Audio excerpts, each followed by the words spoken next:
Let's read about Squanto. Written by Sonia W. Black and illustrated by Bob Dowsett. A Native American boy named Squantum was born long ago, around 1591. His home was the village of Pawtucket. Squantum was a bright, happy boy. The Pawtucket people belonged to the Wampanoag Nation. They lived in the forests in fall and winter. They hunted deer, beaver, wild turkey, and other animals for food. Young Squantum went hunting too. They moved to the village closer to the ocean in the spring and summer. They planted corn, squash, beans, and other vegetables. The Native Americans fished for food too. Squantum went fishing with his friends one day. Someone shouted, "Look!" There was a big ship in the water. Strange men came ashore. They were English traders. They spotted Squantum and his friends. The strangers spoke a different language, but Squantum understood their friendly actions. "We'll call you Squanto," they said. They invited Squanto to sail home with them. It was 1605. Squanto was 14 years old. He wanted an adventure. He sailed off to England. Squanto lived with Sir Ferdinando Gorges. He was the owner of the ship. Sir Gorges taught Squanto to speak English. In 1614, Sir Gorges hired Squanto as a guide to travel with his sea captains.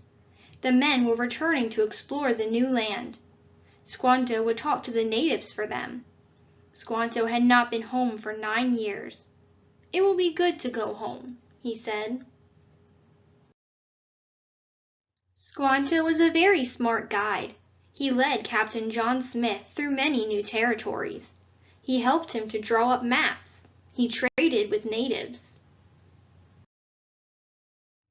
Squanto's life suddenly changed one day. He was taken prisoner by Captain Thomas Hunt. Captain Hunt took Squanto to Spain. The captain sold him as a slave. Kind monks bought Squanto and set him free. They helped him get on another ship. It was 1619 when Squanto returned to his village. It was empty. Squanto was all alone. He went to live in another Wampanoag village nearby.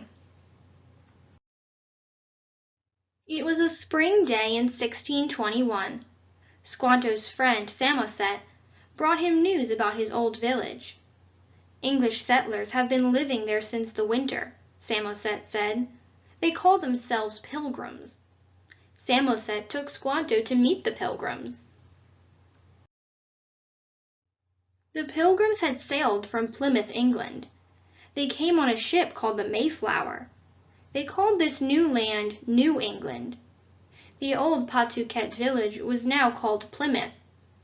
The Pilgrims had suffered during the terrible cold winter. They had very little food. Squanto felt sorry for them. "I will live with you and help you," he said. Squanto brought the Wampanoag chief to meet the Pilgrims' governor. The chief was angry with the settlers for taking the Native Americans' land. Some settlers also treated them badly. Squanto wanted to make peace. Governor John Carver promised the Pilgrims would be kind to the Wampanoags. Chief Massasoit promised to protect the Pilgrims from harmful natives. Squanto taught the Pilgrims many things. He taught them better ways to plant crops. He showed them which wild berries were safe to eat. He taught them how to set traps, to fish, to dig for clams, and to catch eel and lobster. He also helped them to hunt. The Pilgrims had a good harvest that fall. There was enough food to last all winter. They decided to have a feast to give thanks. Chief Massasoit came with 90 men. They brought 5 deer for roasting. There was also duck, goose, and turkey. There were fish, vegetables, and berries. The happy celebration lasted for 3 long days. This was the first Thanksgiving. Squanto's Pilgrim friends loved him very much. They would not have made it without him. Squanto was a great Wampanoag. He played a big part in building Plymouth Colony.